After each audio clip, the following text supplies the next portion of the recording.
ರಾಷ್ಟ್ರ ರಾಜಧಾನಿ ದೆಹಲಿಯಲ್ಲಿ ಭಾರೀ ಅಗ್ನಿ ಅವಘಡ ಸಂಭವಿಸಿರೋದರ ಮಾಹಿತಿ ಲಭ್ಯ ಆಗ್ತಾ ಇದೆ. ಈ ಅಗ್ನಿ ಅವಘಡದ ತೀವ್ರತೆ ಎಷ್ಟು ಅಂತ ಹೇಳಿದ್ರೆ 9 ಜನ ಬೆಂಕಿಯಲ್ಲಿ ಬೆಂದು ಹೋಗಿದ್ದಾರೆ. ದೆಹಲಿಯ ವಿವೇಕ್ ವಿಹಾರ್ ಪ್ರದೇಶದಲ್ಲಾಗಿರುವಂತಹ ಘಟನೆ ಇದು. ಜನವಸತಿ ಕಟ್ಟಡದಲ್ಲಿ ಅಗ್ನಿ ಅನಾಹುತ ಆಗಿದೆ. ಎಸಿ ಬ್ಲಾಸ್ಟ್ನಿಂದ ಬೆಂಕಿ ಅವಘಡ ಸಂಭವಿಸಿರೋದ್ರ ಬಗ್ಗೆ ಮಾಹಿತಿ ಇದೆ. ಬೆಳಗಿನ ಜಾವ 3:30 ಸುಮಾರಿಗೆ ದುರಂತ ನಡೆದು ಹೋಗಿದೆ.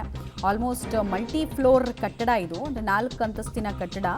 14 ಅಗ್ನಿಶಾಮಕ ವಾಹನಗಳು ಸ್ಥಳಕ್ಕೆ ಬಂದು ಬೆಂಕಿ ನಂದಿಸೋದಕ್ಕೆ ಹರಸಾಹಸವನ್ನ ಪಟ್ಟು ಅನ್ನೋದು ತಿಳಿದು ಬರ್ತಾ ಇದೆ. ಹಲವರಿಗೆ ಗಾಯ ಆಗಿದೆ. ಬೆಂಕಿಯ ಕೆನ್ನಾಲಿಗೆ ಇಡೀ ಕಟ್ಟಡವನ್ನ ಹೇಗೆ ಆವರಿಸಿಕೊಂಡಿದೆ ಅನ್ನೋದರ ದೃಶ್ಯ ಕೂಡ ಸರಿಯಾಗಿದೆ.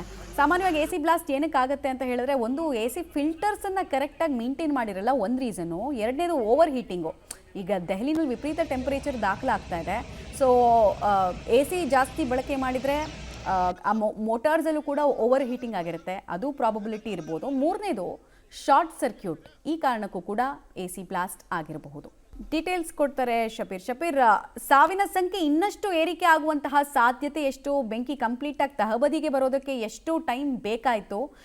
ಏನೇನು ಮಾಹಿತಿ ಇದೆ ಇದ್ರ ಬಗ್ಗೆ? ಮಮತಾ, ದೆಹಲಿಯ ವಿವೇಕ್ ನಗರದಲ್ಲಿ ಈ ಘಟನೆ ಆಗಿರುವಂತದ್ದು. ತಡರಾತ್ರಿ ಈ ಘಟನೆ ಬೆಳಕಿಗೆ ಬಂತು.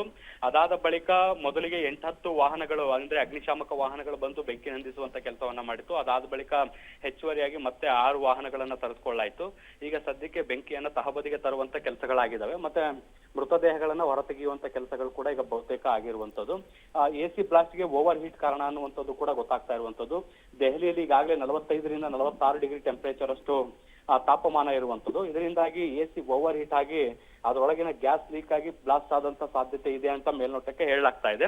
ಆದಾಗ್ಯೂ ಕೂಡ ತನಿಖೆಯಿಂದ ಮಾತ್ರ ಅಧಿಕೃತವಾಗಿ ಯಾವ ಕಾರಣಕ್ಕೆ ಎಸಿ ಬ್ಲಾಸ್ಟ್ ಆಯ್ತು ಅನ್ನುವಂಥದ್ದನ್ನ ನೋಡ್ಬೇಕಾಗತ್ತೆ. ಆದ್ರೆ ಸದ್ಯಕ್ಕೆ ಮೇಲ್ನೋಟಕ್ಕೆ ಗ್ಯಾಸ್ ಕಂಪ್ರೆಸರ್ ಏನಿರುತ್ತೆ ಅದು ಸಿಡಿದು ಈ ಸ್ಫೋಟ ಸಂಭವಿಸಿದೆ. ಮತ್ತೆ ಈ ಸುಡಬಹುದಾದಂತ ವಸ್ತುಗಳು ಅಕ್ಕಪಕ್ಕದಲ್ಲಿ ಇದ್ದಂತ ಹಿನ್ನೆಲೆಯಲ್ಲಿ ಬೆಂಕಿ ಹೆಚ್ಚಾಗ್ಲಿಕ್ಕೆ ಕಾರಣ ಅನ್ನುವಂಥದ್ದು ಕೂಡ ಗೊತ್ತಾಗ್ತಾ ಇರುವಂತದ್ದು. ಈವರೆಗೂ 11ಕ್ಕಿಂತ ಹೆಚ್ಚು ಮಂದಿ ಮೃತಪಟ್ಟಿದ್ದಾರೆ ಅನ್ನುವಂಥದ್ದು ಗೊತ್ತಾಗ್ತಾ ಇದೆ. ಮತ್ತೆ ಸಾವು ನೋವಿನ ಸಂಖ್ಯೆ ಇನ್ನಷ್ಟು ಏರಿಕೆ ಆಗಬಹುದಾದಂತ ಸಾಧ್ಯತೆಗಳು ಕೂಡ ಇದಾವೆ ಮಮತಾ. ರೈಟ್, ಧನ್ಯವಾದ ತಮ್ಮ ಮಾಹಿತಿಗಾಗಿ ಶಬೀರ್.